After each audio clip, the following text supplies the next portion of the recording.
Well, good evening, ladies and gentlemen. I'm, of course, very grateful to the Foreign Policy Association for giving me the opportunity to address this distinguished audience. You are an organization dedicated to inspiring the American public to learn more about the world internationalism, and this is really at the heart of your action. Now, the World Trade Organization, which I now head, is also founded on the principle of international cooperation, and in my remarks this evening, I would like to highlight the ways in which it helps improve growth, but not only growth, also the security across our world. I also want to underline how much is at stake in the current round of WTO negotiations, which we call in our jargon the Doha Development Agenda. The WTO was established in 1995 in the wake of a long and arduous series of negotiations known as the Uruguay Round. Its creation marked a major turning point in international trade relations, and the US had a major role in bringing it to light. Compared to the GATT, the General Agreement on Tariffs and Trade, which preceded it, the World Trade Organization provides trade rules covering a wider range of areas: trade in goods, in services, intellectual property issues, regulating trade among more countries, and providing a forum where members of the World Trade Organization can settle their disputes about trade and negotiate more and better updated rules. So, very simply, why does trade matter? Why does it matter so much that the international community decided to create a new international organization in the 90s? Well, the answer to that is simple. Trade underpins much of modern society. For the consumer, it provides wider choice and lower prices. For the business community, it provides more commercial opportunities. For national economies, it provides for growth and development. And in the sphere of international relations, cooperation between countries is, I believe, the only path to sustainable development and growth for all members of this community. And of course, trade is a major component of that cooperation. Trade is one very visible manifestation of a term which has now become a buzzword for many: globalization.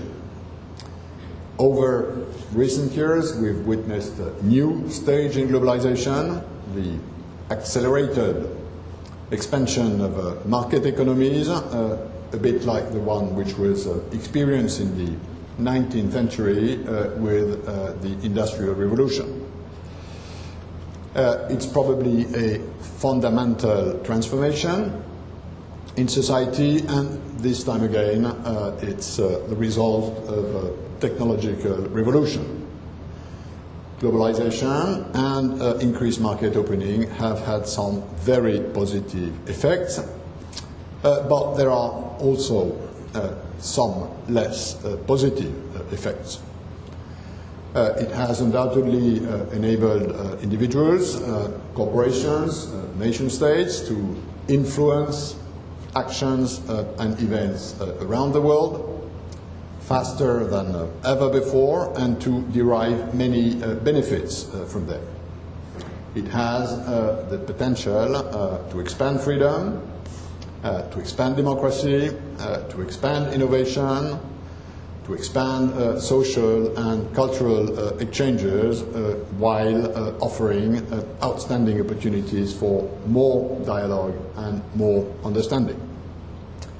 But the global nature of an increasing number of worrisome phenomena, scarcity of energy resources, deterioration of the environment and natural disasters, the spread of pandemics, the growing and sometimes extremely volatile interdependence of economies and financial markets, migratory movements provoked by insecurity, by poverty, or by political instability are also products of globalization.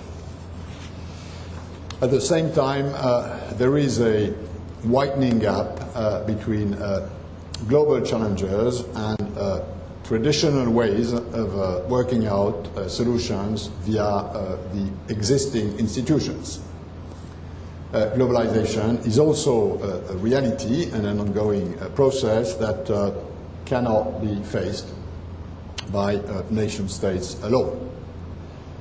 We therefore need to contemplate new forms of multilateral cooperation at the global level to ensure that this growing interdependence evolves in a sustainable manner. The answer to this big question, I would suggest, is a combination of a global ambition and pragmatic suggestions. Building multilateral cooperation is a gradual process involving changes to long-standing practices, involving entrenched interests, cultural habits, and social norms and values.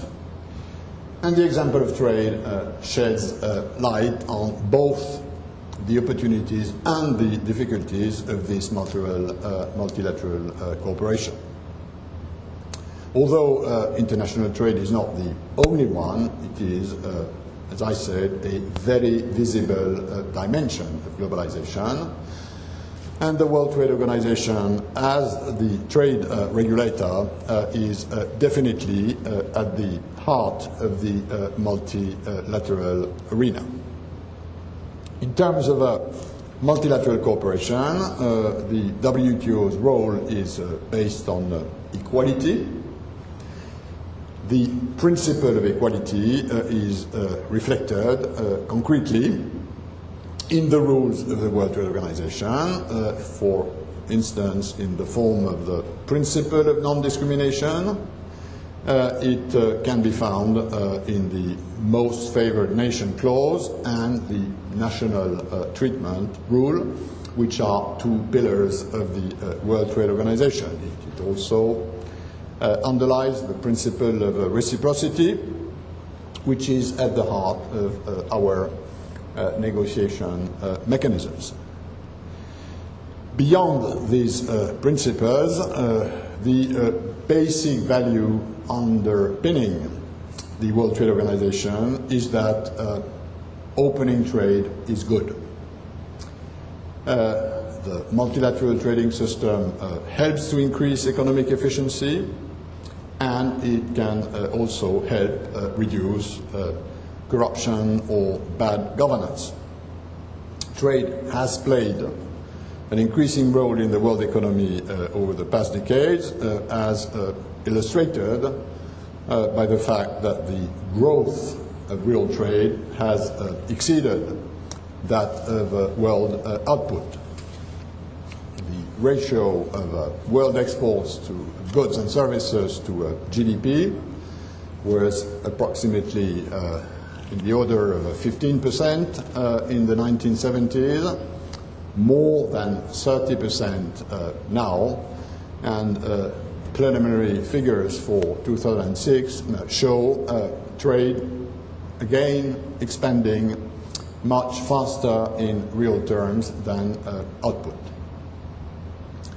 The impression has also arisen that the multilateral trading system has evolved to the disadvantage of a certain part of the WTO membership, developing countries, hence undermining this basic principle of equality.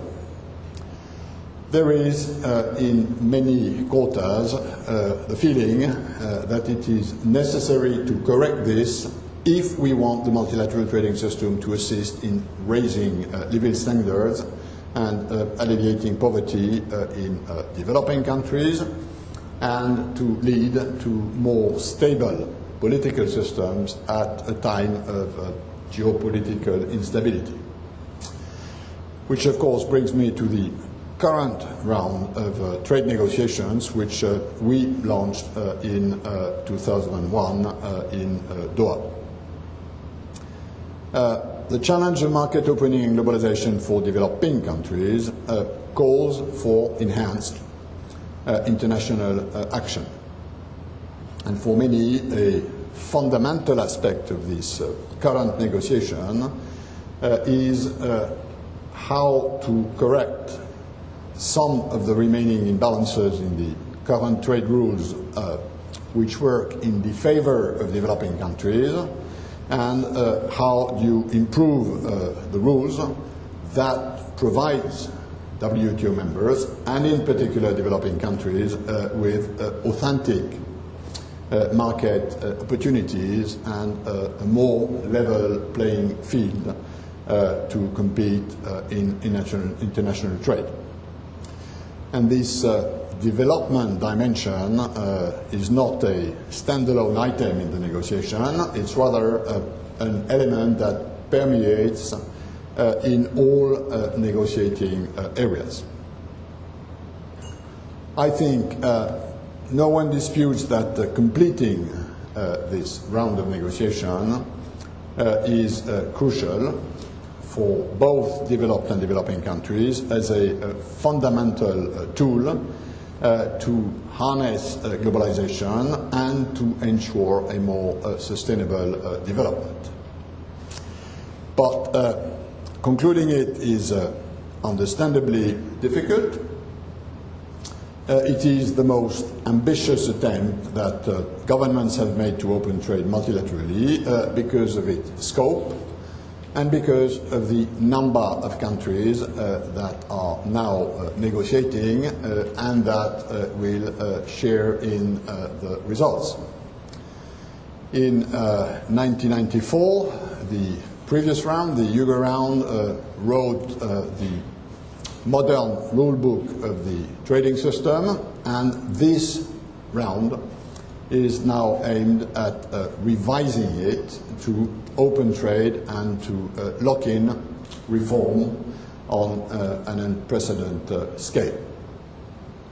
Now, so why are these Doha negotiations more difficult, more protracted than expected? Some people believe it's because there's no business interest. Some say because there's too much media interest. Others say it's because of lack of leadership. Others say it's because of NGO opposition. In my view, the reason why the current negotiations are so difficult is because this negotiation aims at a higher level of ambition than previous rounds. It's deeper, it's larger, and it wishes to be fairer across the board. It therefore presents political complexities for all participants, mostly under the form of domestic constituency political difficulties, and it will take, like any negotiation of this size, some political courage to bridge the gaps that still remain among the key players. I just said it's deeper. Well, it's deeper because of the level of reductions on subsidies and import tariffs, which are already on the table of the negotiation and which are roughly at least a double of the previous round. Developed countries are asked to reduce their agricultural subsidies and to open their markets to exports from other countries. Some developing countries, for the first time in the history of trade negotiations, are also asked to reduce some of their import tariffs on industrial products in order to facilitate trade both in the direction and from developed and other developing countries. We've moved in this negotiation from cutting tariffs according to averages, which was the old technology which was used in the previous rounds, and which allowed countries to protect tariffs on the specific products. Of course, if you have to decrease your import tariffs with an average, the natural tendency is to reduce them where you don't have much trade and to keep them where you have much imports. So we moved from this ancient and probably obsolete technology to a new technology for reducing tariff, and this technology cuts high tariffs more than lower tariffs, and of course the impact on trade is, in terms of opening trade, is all the bigger that you reduce high tariffs more than low tariffs.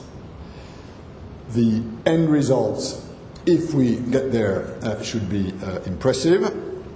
For example, the highest agricultural tariffs for developed countries would be down by 60 to 70% compared to a 35% average during the previous multilateral round of trade negotiations. On agricultural subsidies, what's on the table today is already twice the amount of reduction which was accepted in the Euro round. If you take the example of export subsidies, this time there should be no more export subsidies. In services, among the 151 members of the organization, 30, 40 big players with big markets have engaged on a process of requests and offers to open trade in a variety of sectors, from telecoms to distribution services, from financial to legal services, and that's undoubtedly a much broader, much deeper negotiation than ever before. So it's deeper, it's also larger, and it's larger because we've included in the agenda of the negotiation new issues in the WTO edifice, such as, for instance, trade facilitation, which I recognize is a pretty jargonic denomination, but it's a crucial issue for business because it tackles day-to-day problems such as customs procedures, transit of goods, and a number of bureaucratic border requirements. And a successful conclusion of negotiations about new disciplines on trade facilitation will make a very significant contribution towards lowering transaction costs in trade, particularly important for small and medium enterprises. If the time it takes to clear a container through a border is 3 weeks, that's sometimes much more important than a 5, 10, 15% tariff. So it's deeper, it's larger, and not least, it has to be fairer. fairer because this round will not only remove obstacles to trade, will not only improve the level playing field, but it will make the development dimension more central to the system.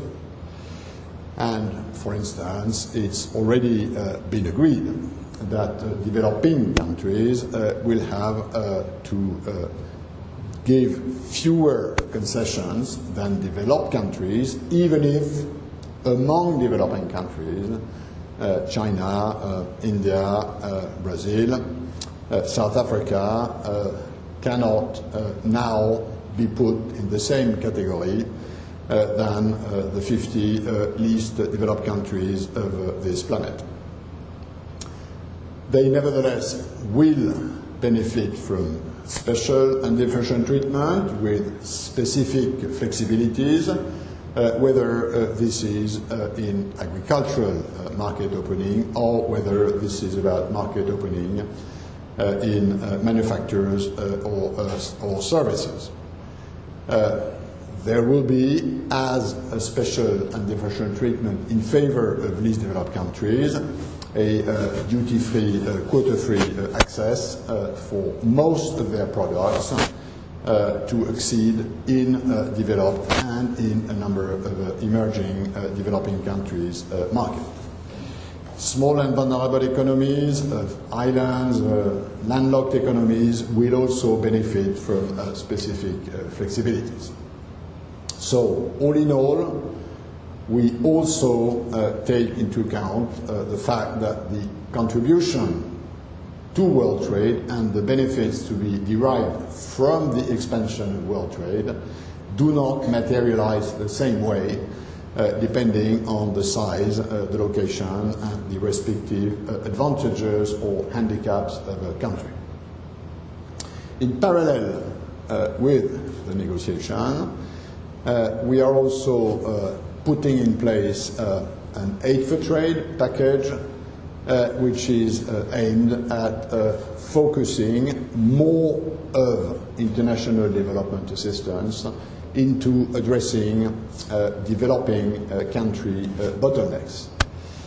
And this initiative is an essential component to help developing countries build the capacity to reap the benefits of the new trade opportunities.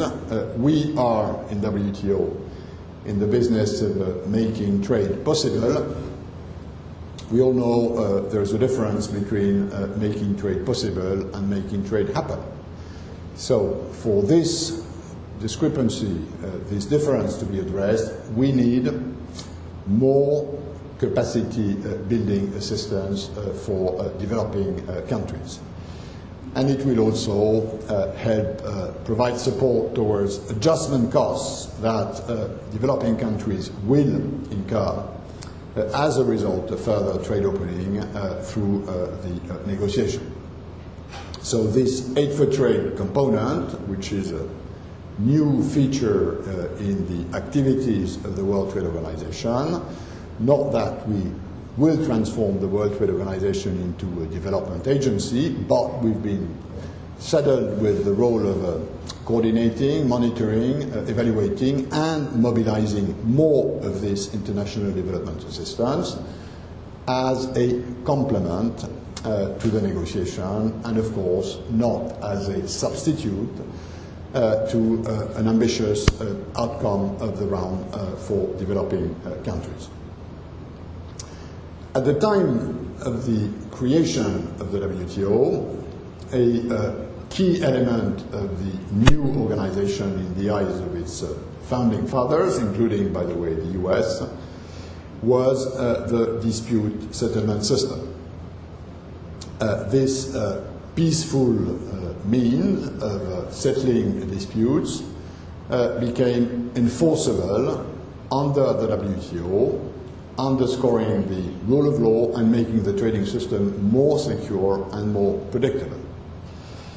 The high level of recourse to the dispute settlement system, we've had around 400 complaints in 10 years is testimony to the confidence that WTO members have in the ability of the dispute settlement system to deliver effective rules-based outcome on their trade disputes.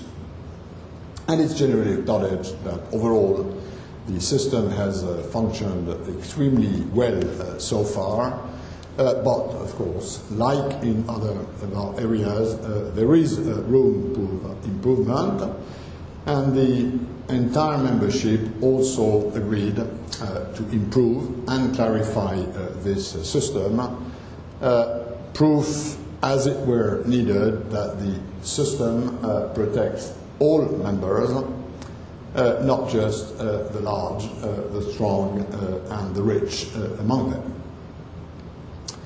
Now, what remains to be done? Well, what remains to be done to conclude this negotiation is, in my view, quite modest if you compare it to what's already on the table. The quantum of trade opening, which is already on the table, represents 2 or 3 times what was achieved in the previous negotiation. But I think this price for concluding is also modest compared to what would be the cost of a failure, the loss of huge economic benefits for all countries involved, and also the weakening of the multilateral trading system with an obvious risk of increase in protectionism at a time where the macroeconomic outlook for the world economy is probably more on the downside than on the upside. And I do not think anyone with an interest in international affairs needs reminding where protectionism has led the world in the past. So it's useful to try and put the concessions needed to conclude this negotiation into their proper perspective. For example, reaching an agreement on subsidies depends on a few additional concessions from the US, which are equivalent to less than a week's worth of transatlantic trade. It also depends on a handful of percentage reductions in the highest agricultural tariffs from EU or Japan. It also depends on a handful of additional percentage reductions in the highest industrial tariffs by emerging economies such as Brazil, China, India, who will have to implement these concessions if agreed, not overnight, but over a transition period of several years to leave space for a smooth adjustment.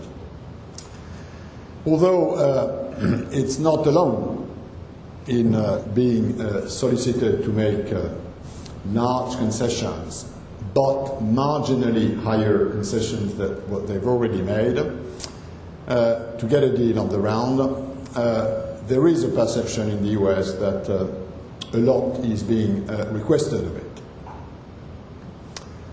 Whether this perception is right or not, the reality is that the US stand to gain a lot from such an agreement.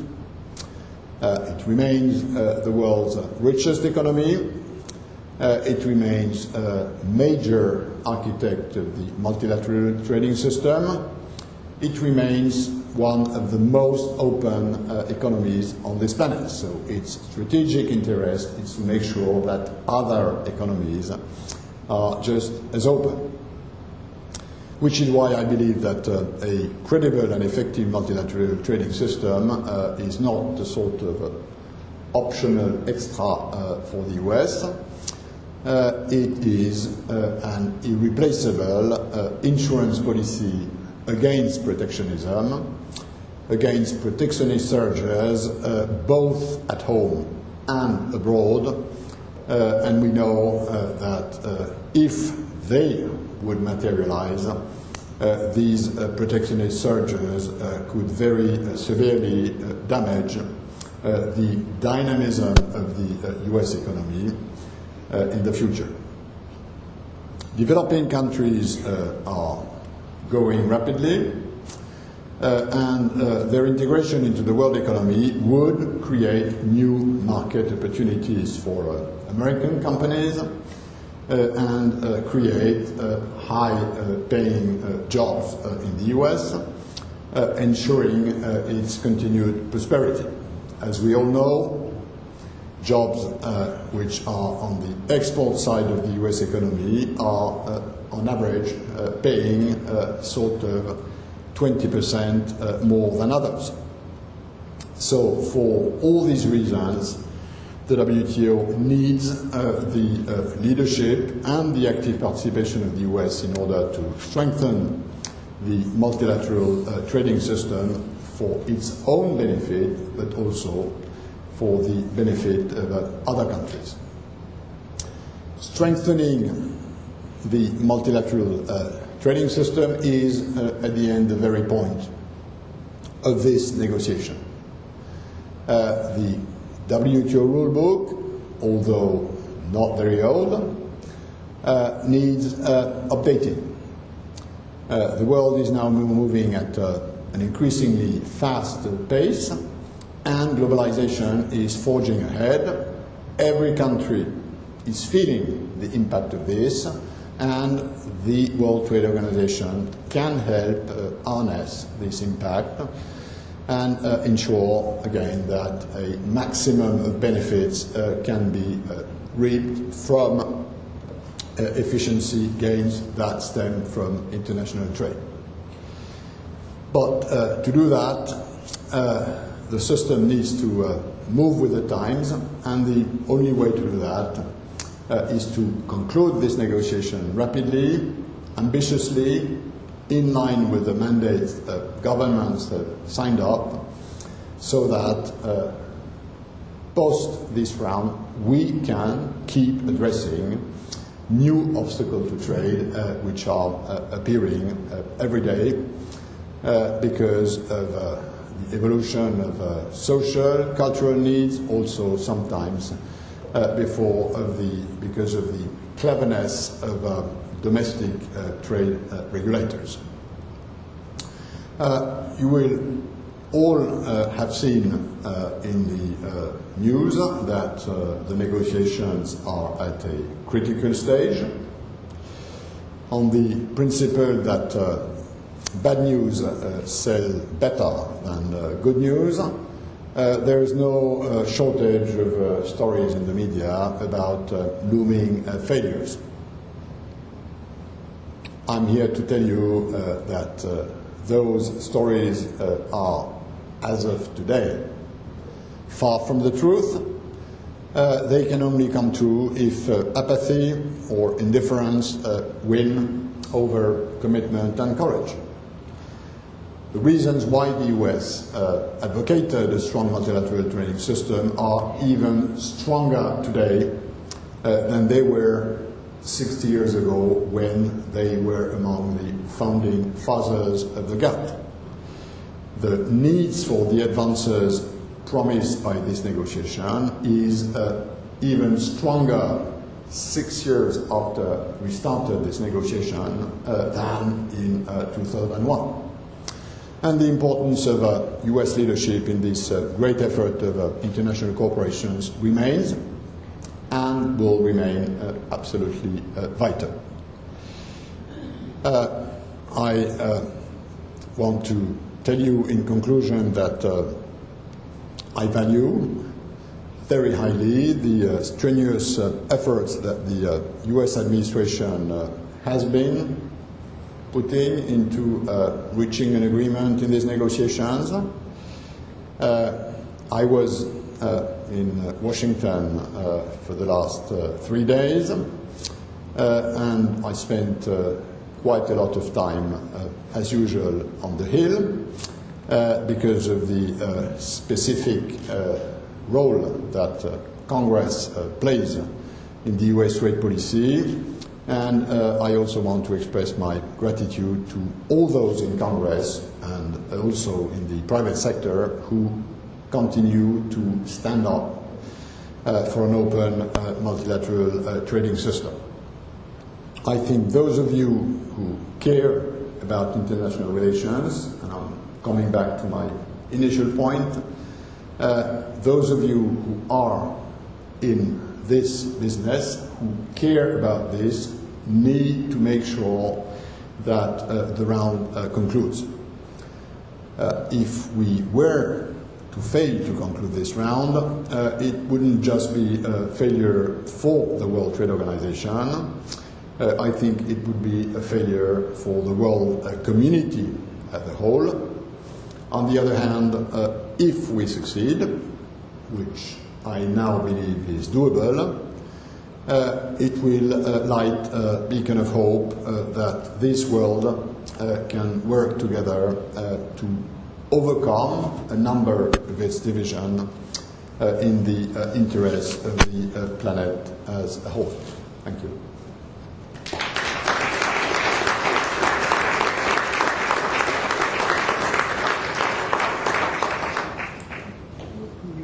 Yeah. We'll take a few questions. Yeah.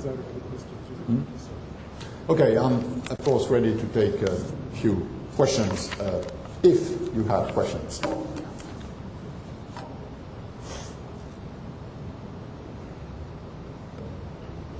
There are microphones available. There's one down there. Yeah.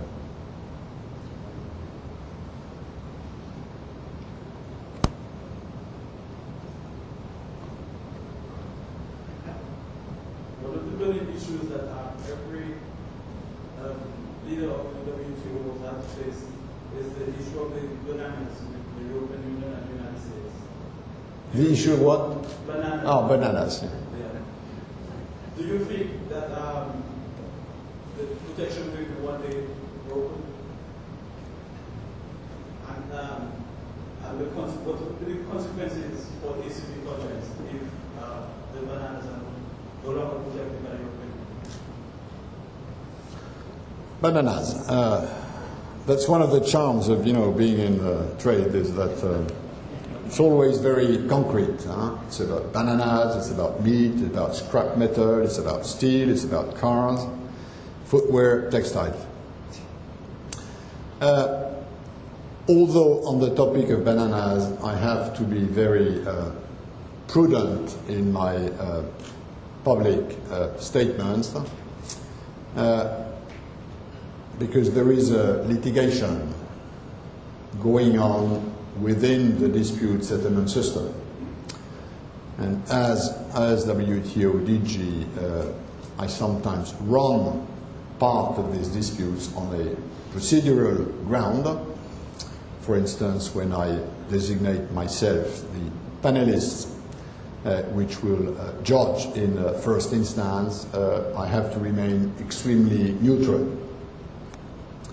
So, this banana issue has been going on for, 25 years, and it started when the European Union decided that internal borders should disappear. The previous regime was that various members of the European Union had a trade relationship with former colonies which were sort of bilateral. France was importing at specific conditions bananas from West Africa. Spain was importing bananas from other parts of the world. And when they had to remove all their border controls, when they had to create this internal market, the EU was obliged to create a specific regime of preferences that allowed previous providers of banana to penetrate the EU market. And the European Union did this at the time with a specific trade regime which would give a specific advantage to these previous colonies as compared to other providers of bananas, such as a number of Central American or Latin American countries.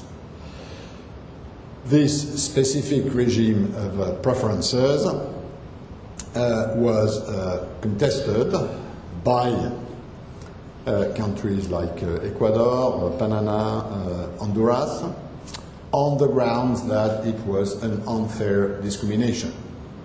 And the whole stories of litigation, which most of the time were between EU and US, although US does not produce a single kilo of bananas, and although the production of bananas in the European Union has shrunk to a very, very minimal proportion, mostly in Caribbean, French islands, and in Portuguese and Spanish islands in the Atlantic, this dispute has been going on and on and on. The likely outcome is that if the EU succeeds in switching its framework of trade agreements with African, Caribbean and Pacific countries into free trade-like agreements, then there will be no problem because in WTO you're allowed to contract bilateral obligations that discriminate against the most favored nation principles, provided these deals are cleared by the rest of the membership. And this is where the leverage of Latin American and Central American countries starts, and they basically put as a condition for this specific ACP regime to be WTO compliant, they put as a condition that the MFN tariff on bananas is reduced. This MFN tariff on bananas was increased recently by the Europeans because they switched their system from a quota system where each country had an export quota into the European Union, into a tariff-only system where countries compete for access to the European market with a single tariff. So there is a dispute today as to how much, when should this MFN tariff be reduced, which of course pitches in some way ACP producing countries against Latin American and Caribbean and Central American countries. The ACP producers want to keep the difference in preference which results from the difference between the tariff MFN and their own relatively free access, and the Latin American and Central American producers want to compete on what they believe would be a more level playing field if the tariff was reduced. So that's the terms of the disputes. I cannot go much further in who's right, who's wrong, who will win, who will lose, what sort of a compromise might be possible at the end of the day. Suffice it to say that among ACP countries, some have become relatively competitive in banana production, hence in banana trade, where others, and notably in the Caribbean, because of the small size of their production, because of climatic conditions, are in a more defavored position. So the banana saga will still be there for some time in the World Trade Organization, but the multilateral trade negotiations is one of the occasions to move in the resolution of this dispute, because the Europeans will have anyhow as a result of this negotiation on agricultural tariff reduction, to reduce their tariff on bananas.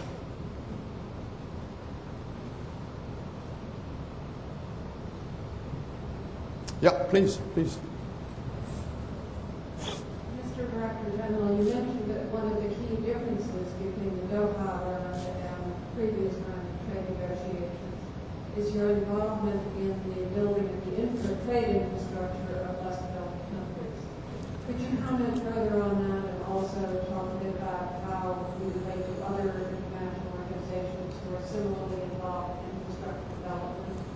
Thank you. Yes. Let me start with a clarification.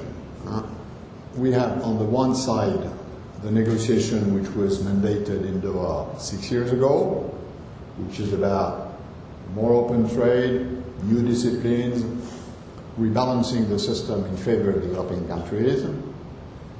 And as a parallel process with a different mandate, this mandate of monitoring, evaluating, and mobilizing aid for trade. So these two things are separate, and there is no trade-off between, let's say, more money in development assistance and rules that would remain development unfriendly.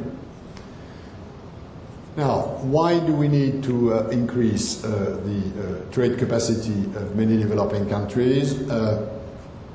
Very simple, because for many of them, the sort of potential market access which we create in WTO as a result of the negotiations cannot translate into reality if they face non-tariff barriers or if they have supply-side constraints that, for instance, prevent their transport system or their energy system of being efficient.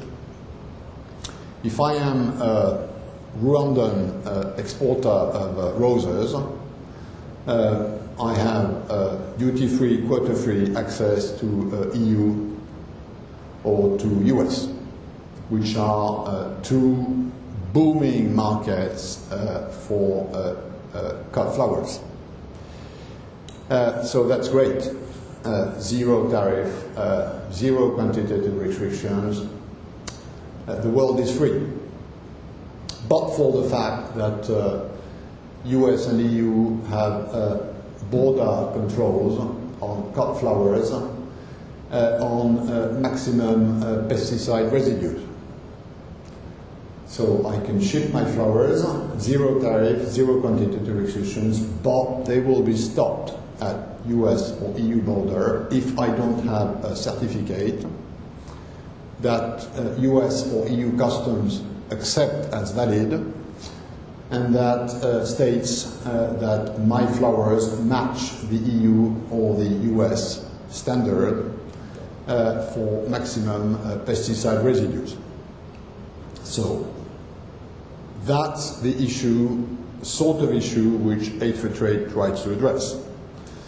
Providing Rwanda with a country-wide systems of laboratories for testing pesticide residues probably costs something like $10 million. Not much, but Rwanda does not have this money, and putting this together entails a number of governmental decisions, a number of consultations with farmers so that the cut flowers are collected in a way, can be controlled in a central focal point.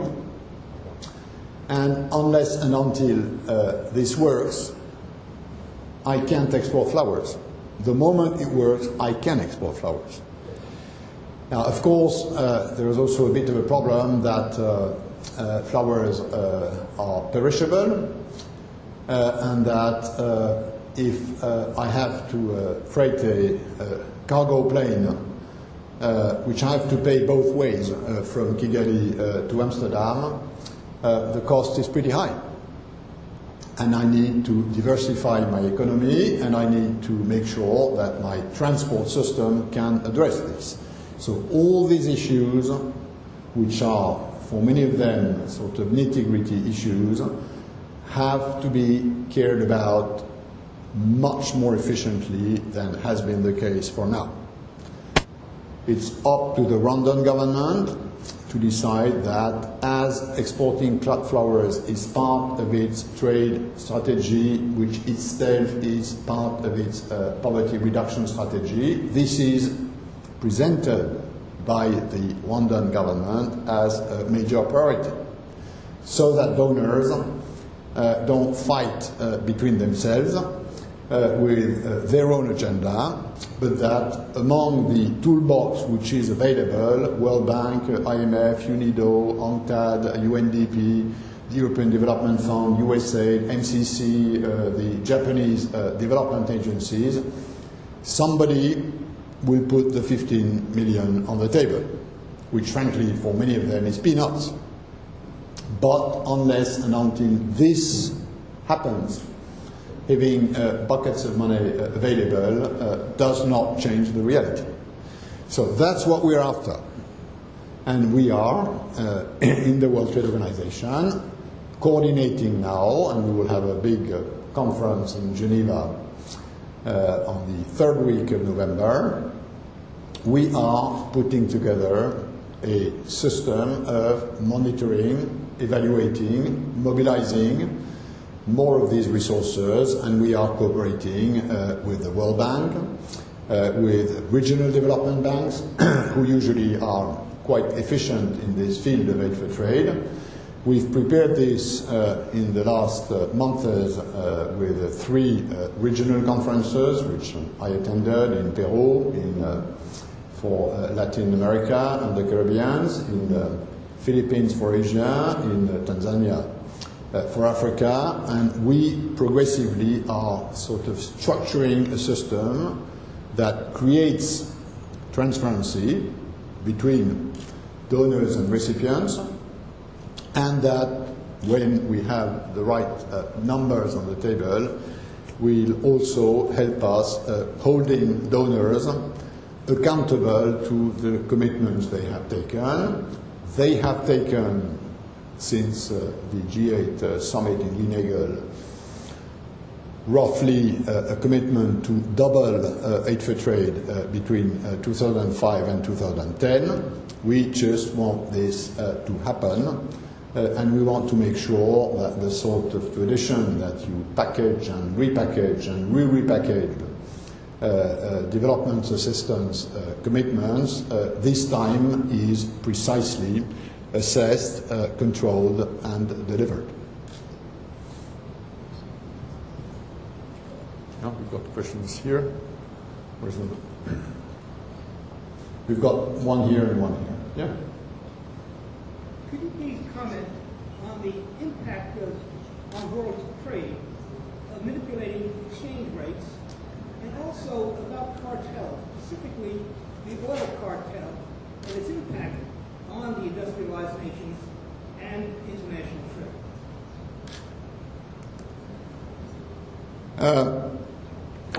On cartels, there is no such thing in the international system, nor in WTO, as disciplines about competition. There are areas of international trade law which have been developed, sophisticated, deepened, which are very precise. On competition, there is no internationally agreed rule about competition. There were several attempts to insert this into trade negotiations, and until now they've always failed. So cartels are outside the reach of WTO regulation. They may be within the reach of sophisticated domestic competition policies in the US, in Europe, but at international level there is no such thing. Now, should there be something like this, many academics, many trade specialists, UNCTAD, which is a specific organization of the UN system which regroups developing countries about trade matters, they've all at some time been pushing for that. Not least because the impact of opening trade doesn't always flow to the consumer given anti-competitive practices. So the case is quite easy to make that it would be good, but the politics of it are such that until now no mandate has been given to negotiate such rules, and as you know, in the Westphalian system we live in, you need a mandate in order to negotiate international rules. On exchange rates, there is in the World Trade Organization rules a rule that basically says that countries taking commitments to open trade cannot frustrate these commitments through quote-unquote manipulation of exchange rates. This dates from the very origin of the GATT at a time where coherence between trade, currency matters, even social matters. If you take the defunct International Trade Organization, which did not see the light of day and which was replaced at the time of the GATT, so that's a rule which we have. This rule has until now never been tested in a dispute. And as it might be that someday it is tested in a dispute, the WTO DG has to remain mute on how this dispute would be handled. But in terms of day-to-day surveillance of the exchange rate system, the postal address is IMF Washington DC and not WTO Geneva Switzerland.